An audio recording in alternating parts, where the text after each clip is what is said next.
Good morning and aloha. This is JRTV. This is How to Want, the video describing not only how to discern what you truly prefer in life, but how to make your own will the prevalent source of that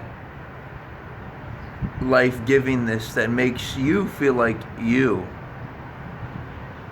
This is how to want.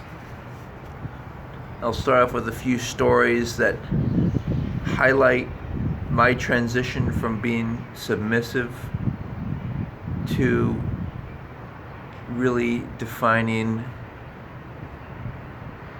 what I want, not by being dominant towards others, but by defining boundaries and defending my privacy and seeking and giving space, instead of trying to get it from other people, instead of trying to get what I need, otherwise finding abundance wherever it is in the world. So 15 points on this as we enjoy the sunrise here.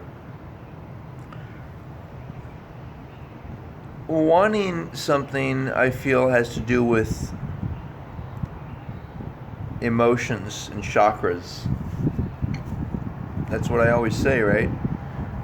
So whether it's, depending on which chakra it's connected to, if it's the first chakra that's wanting your basic needs to be met, consider doing it in the most healthy and least costly way. This is point number one. So consider how you're meeting those basic needs, because the more efficiently you can do that, then the more time you have to meet your other needs. So for example, if you have expensive taste in terms of meeting your needs of shelter, food, and even clothing or transportation, if you take all of that to the maximum, and instead of it being like a tool, you make things be like a toy, like a fancy car for transportation, premium accommodations for your housing,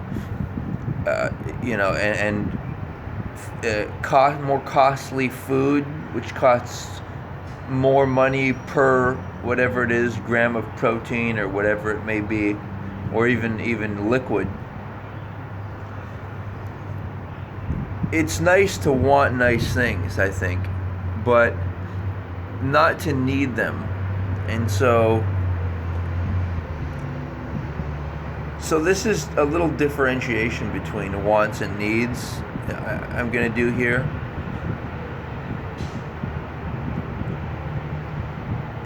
But the bottom line is with number one here is, you need to think about how you're meeting your needs, and also whether you're hoping somebody else will meet them. That will completely ruin the whole process of, like, if you're thinking something's free and you're living at under somebody else's roof, or they're supplying your needs, then your whole idea, the very foundation of individuation and actually having your own will and interests is thwarted, because you'll be subject to that person's wants. So for example, if they're helping you meet all your needs, then you might be more inclined to favor what they want, and they might kind of tell you what to do and you be submissive to them in exchange for meeting their basic needs. So that's the first point there. Okay, and the second, and so be especially careful of. That's why it's so horrible when parents spoil their children, because not only does it make the children more dependent and attached to the parent, but it makes them want a lifestyle that they never could imagine how much you could afford, how much work it takes to, and education and all what it takes in order to be able to achieve such a lifestyle. And then they don't even have a life trajectory where they're like, oh, I can look forward to wanting this or getting to this point in my life. That's called trophies. You don't want other people to give you your trophies in life. That's actually I'm gonna feature that in point number 3. Point number 2 has to do with desires. What I will say is, people make the mistake of wanting to be attractive to everybody. It's better to obviously want your dreams and your dream mate and be only attracted to that person. And when I say attracted, I mean give your energy to. Instead of thinking of it as, oh, who can I be attractive to, or who can I seduce or get, quote unquote, which is an objectification of human beings, by the way, to try to get somebody, seduce them. What's better than that is just being you and not feeling like you need to be somebody else. That people say that they like a person because it's easy to be themselves around, but that's a science. That's the science of, well, they have so many values and dreams in common that they can organically do nice things and feel comfortable, not having to pretend or be somebody else. And desires, okay, the most attractive organ in the body isn't what people might think, sex organs, penis or breasts or the vagina, but it's actually the skin, and the lips, the lips, and obviously different. So the nipples and like part of the sex organs, they're made of a different type of skin. They need to be properly taken care of. I suggest olive oil. I suggest even like Burt's Bees. I'll use that on my lips, and then even the sex organs, at least the head, for example, the penis, it's made of a different skin, and then you have the nipples as well. And so this idea of wanting, you specify that want, realize that it has to do with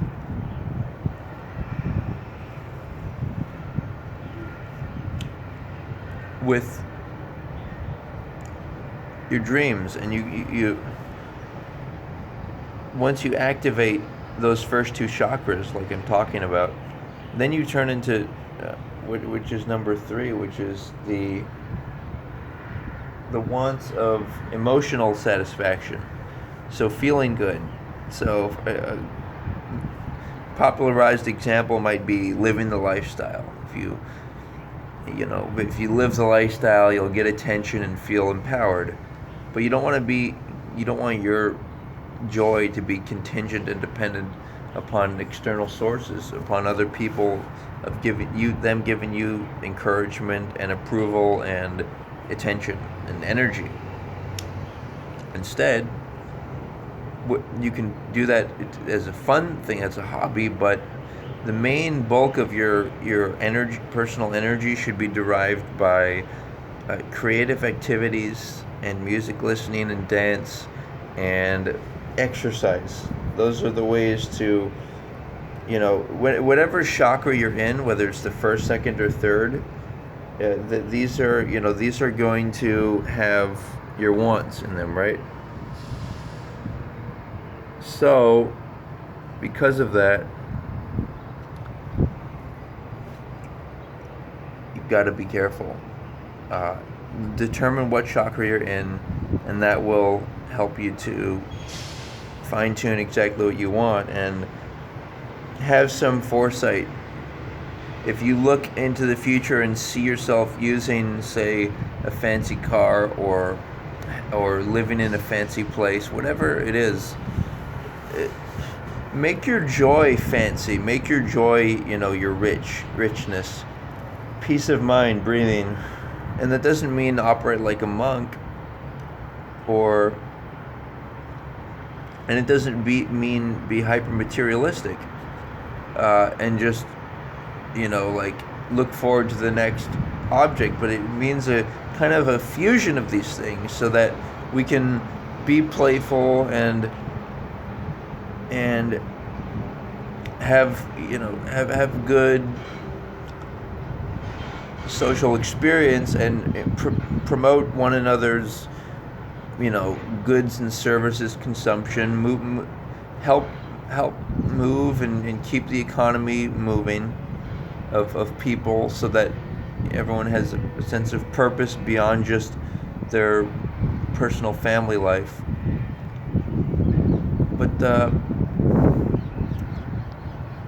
But again, like, how do you create those preferences?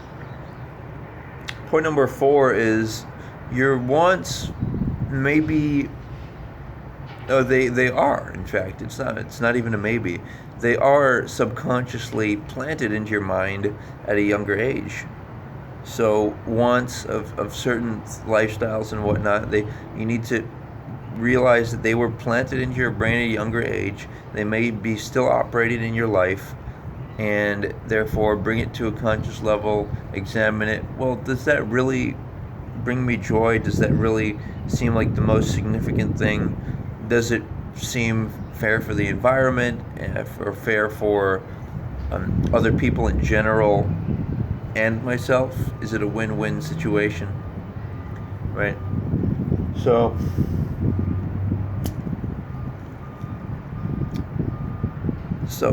in this process of becoming more free and having more choice and wants, paradoxically, it means taking on more responsibility. So, but you can do it well. You can, if you want more education and you seek knowledge, there's kind of a trick to it. I have found that, and this is point number 4, point number 5. I found that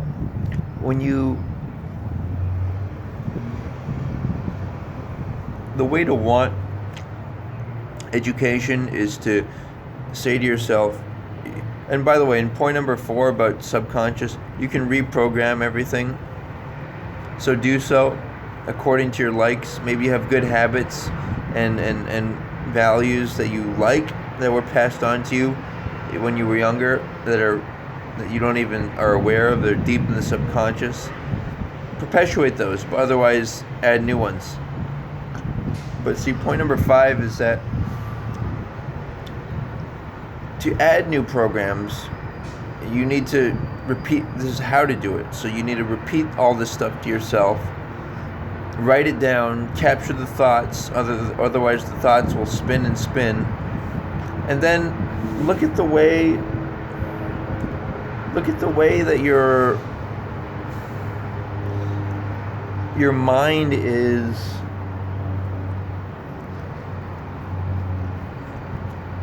like working with this stuff. Like, is your mind, is it easy for your mind to make certain choices? It takes time to make new habits, and sometimes it's better to procedurally program the mind. So look at the most top priority habit that you want to change. It may be that you need to deal with an addiction. So wanting, that's just the biology of the person. You got to meditate and breathe and separate yourself from that situation. I'm not an expert at drug rehabilitation, but just, it's all about why. It's about why do you want to stop using drugs, and make the alternatives exciting. Like, for example, running and exercise is really satisfying, and they're more subtle. All right, they're not as strong as enjoyments, like even compared to sexual orgasms. Some of these drugs out there are more powerful than any of that. So, but we need to be aware of the more subtle experience of life, and like the subtle significance of. I'll go into point number 6 here of the celebrating. I call it celebrating women and the vagina, the flower of life. And the way I celebrate it is, it's like a flower. It's like its clitoris and surrounding labia, and I focus on that, a celebration of that, instead of talking about things like, for example, in Hollywood or on the internet, penis or breasts, or other things like, people get into these hobbies. I just think it's important to celebrate human things that are human, and I more specifically describe it as womb worship.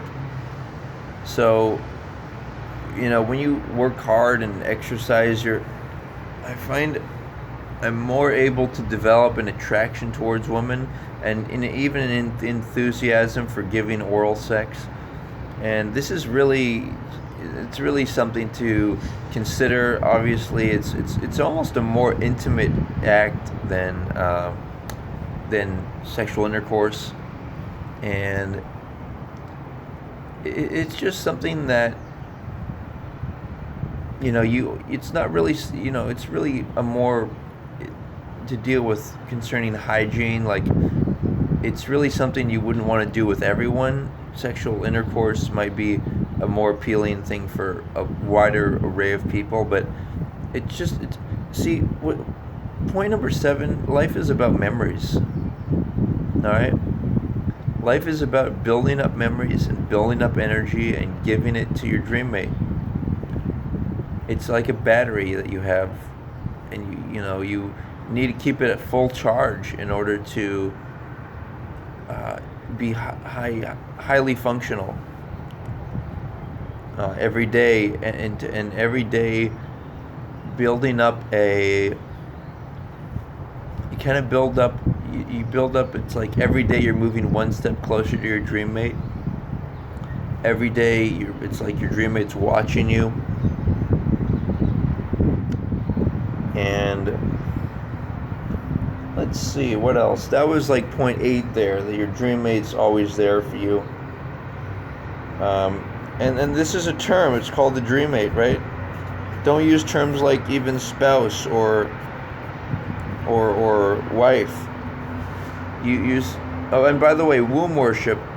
That has to do with not just the vagina, but also the woman's stomach area, and just cuddling, and to look forward to that. I think men actually spend too much time with their wives, and so that dilutes that excitement. And by the way, guess what else dilutes that excitement? Being with multiple partners.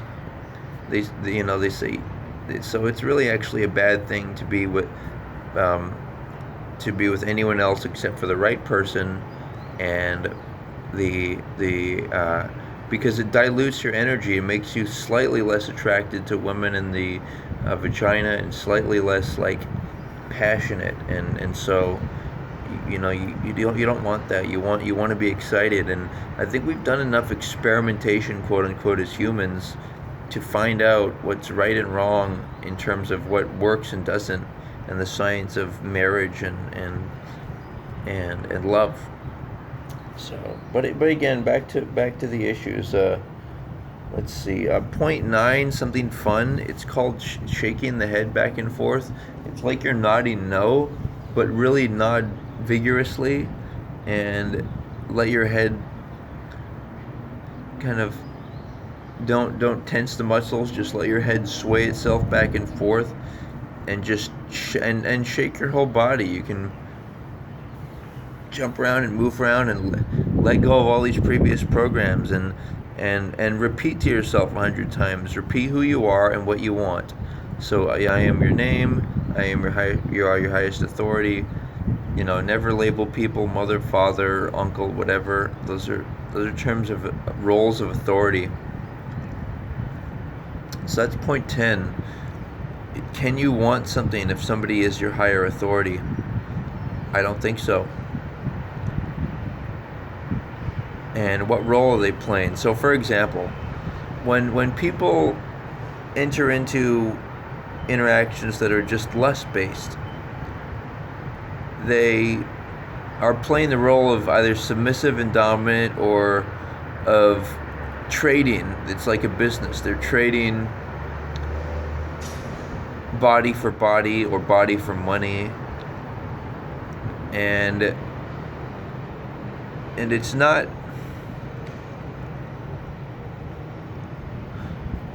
love, it's not commitment, it's not wanting the other person for who they are. It's just wanting their body. I think the body is like a separate from the who we are. We animate everything. You might feel like you don't like life, whatever, but like we're the like energy behind what creates all the darkness or lightness of the earth. All the energy. We invented this idea of good and bad. It's not who we are. We are the fucking unified field of light that just so happens to inhabit different forms. Okay, so in wanting, you have to first know who you are. I could have mentioned this earlier, but this is point 10. So never label people your higher authority, otherwise you'll want what they want at a subconscious level. So like I used to, for example, be disrespectful towards women, and that was because I labeled people like mother, grandmother, etc. And it has nothing to do with whether I liked those people or whether they were good or bad. It has to do with labeling somebody the role of authority, and in this instance they were women who I was labeling as authority figures, and consequently my mind lashed out at women in the real world, right? Because of this dynamic that was in my mind. So this is serious stuff. This is like I think the main reason. Point number 11. I'm gonna explain why people want things they shouldn't. Like, for example, why do people want like a spouse half their age?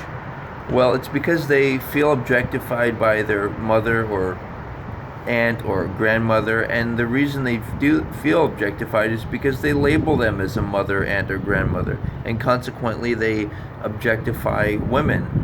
I have found that the people who are most interested in caring about, who say that they love their mother so much, are the people who are most inclined to marry a woman who's half their age under the auspices of love. But it's really just a outward manifestation of how they feel at a subconscious level that they're being objectified and that somebody is possessing them as a quote-unquote son.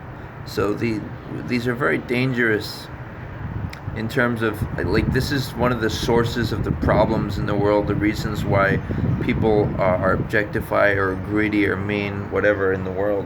So this is serious stuff. Now, number 11.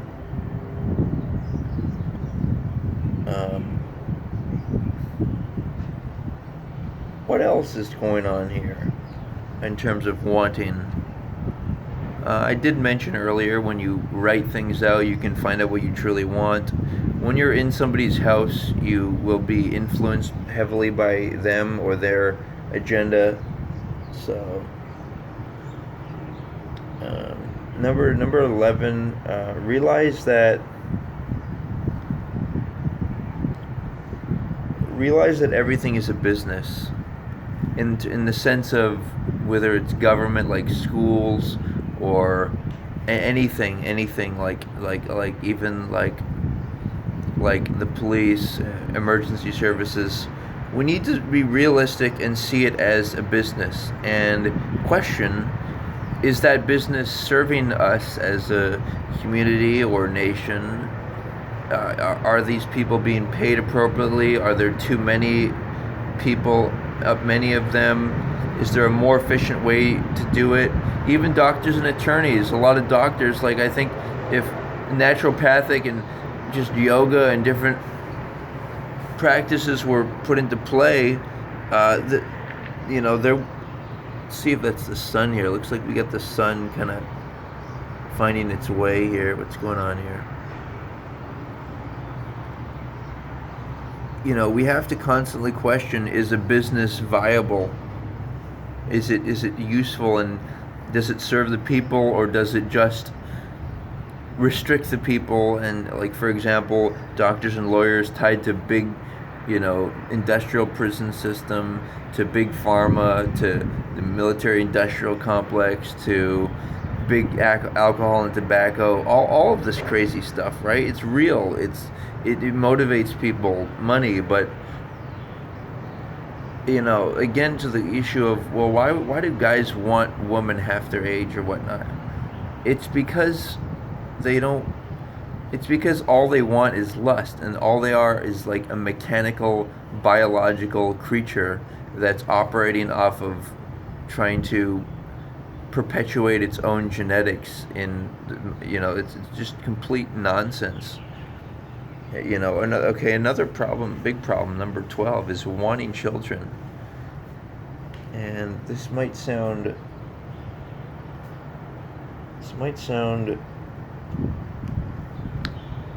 inappropriate to say, but we have billions of people in the world, and many of them who live in dire circumstances and need they need redistribution and organization of resources and knowledge, so that they don't perpetuate these lifestyles of poverty and having children when they can't afford to, and all of this insane things.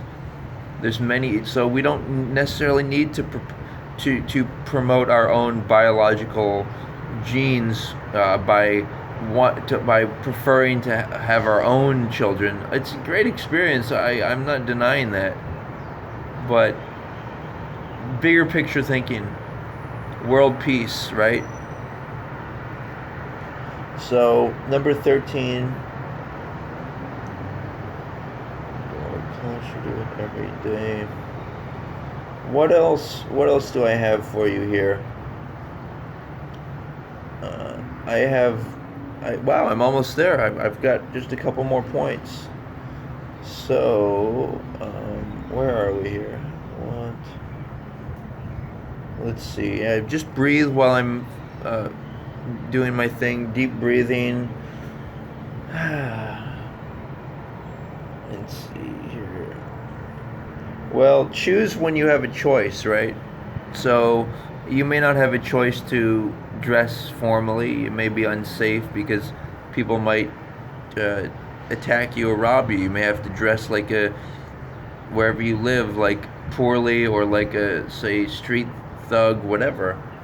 But the point is choose when you have a choice. When you finally can afford better dental care, like floss and brushing your teeth regularly, do that. Choose to do that.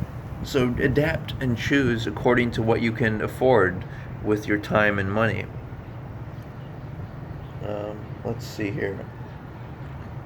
So, what else do we have here? There's a jazzercise that it helps to exercise the facial muscles, help blood circulate. There's also this special mud that you can buy. It's like a facial um, peel. I've seen it. There's stuff out there. There's inexpensive stuff. Also stuff like I was mentioning, coconut oil, olive oil. I put it on my feet. I put it on my body. Got to be careful. Sometimes it may make an odor people don't like, but like when I go to bed, I'll wear it. Obviously,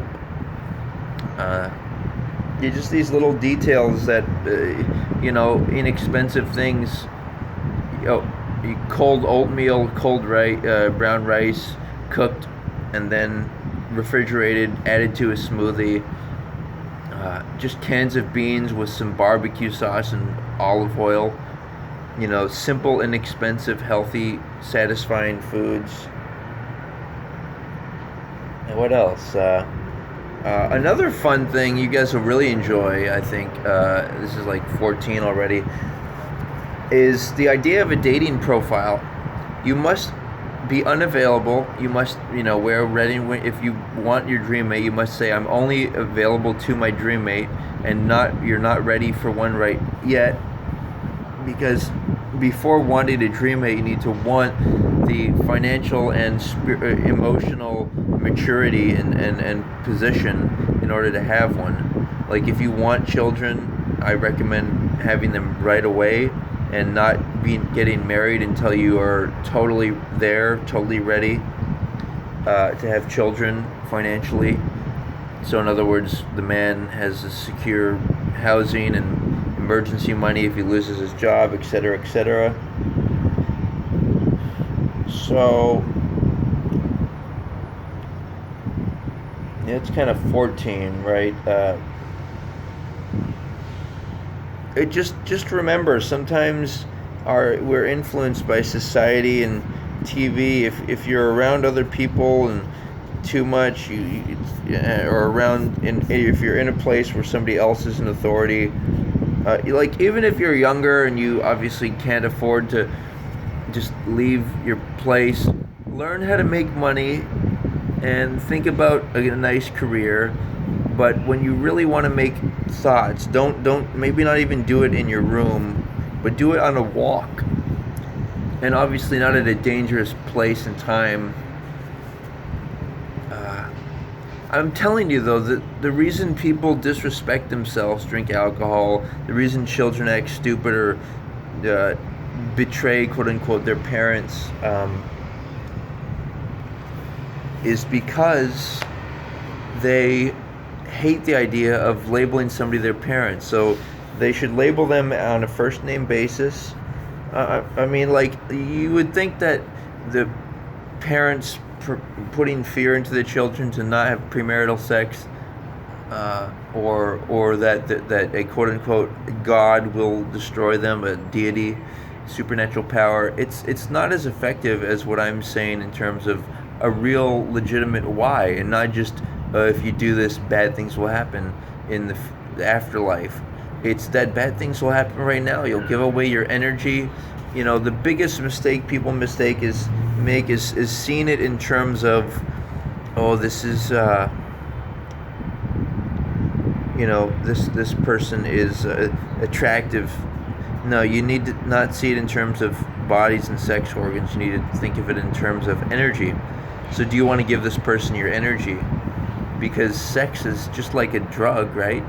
And some people may have more attractive bodies, and so it'll feel perhaps better, but ultimately it's the skin and health of the person that determines is the defining factor in attraction. And love is a feeling of stability and peace. It doesn't want you to. If you love yourself and you really care about yourself, you're going to avoid premarital intimacy. You're going to avoid, you're going to think of yourself as this is point 15, It's all the wanting. What you want is all about who you think you are. If you think you're royalty, if you think you're a king or a queen of your realm, and you say you are, you don't just hope or wait for somebody else to label, categorize you as such. You say, "This is who I am.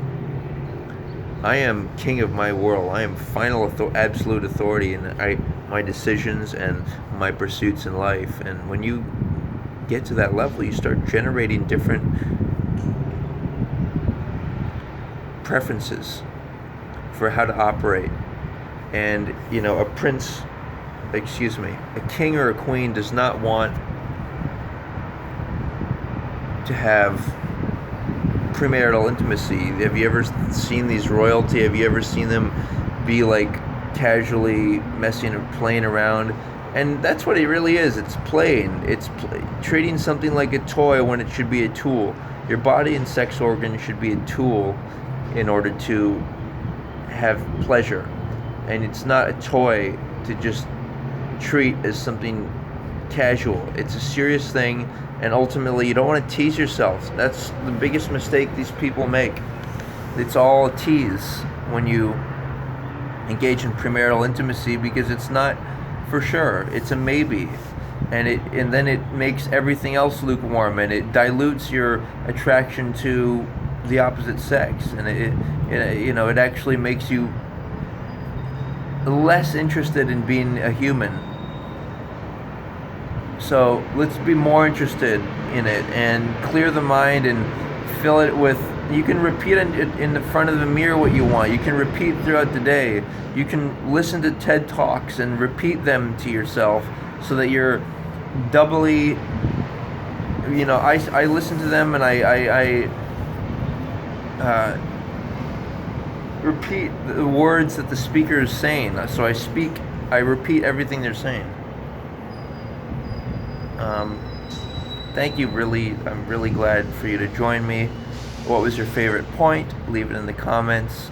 What else any ideas you have for people properly formulating what they want and knowing it and making sure that it's not just some random societal programming, or if it's not something from somebody else, but it's truly theirs, so you can truly feel like you are you.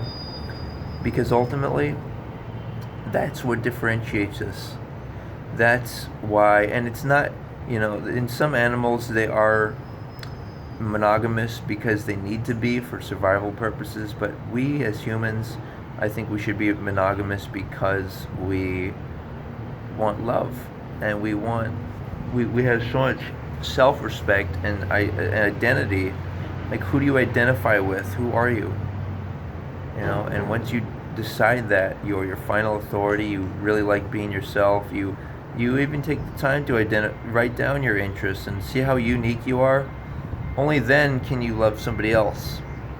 And only then can you voluntarily and truly, not just because of some religious warning, can you want true love and truth in your life. Aloha, guys.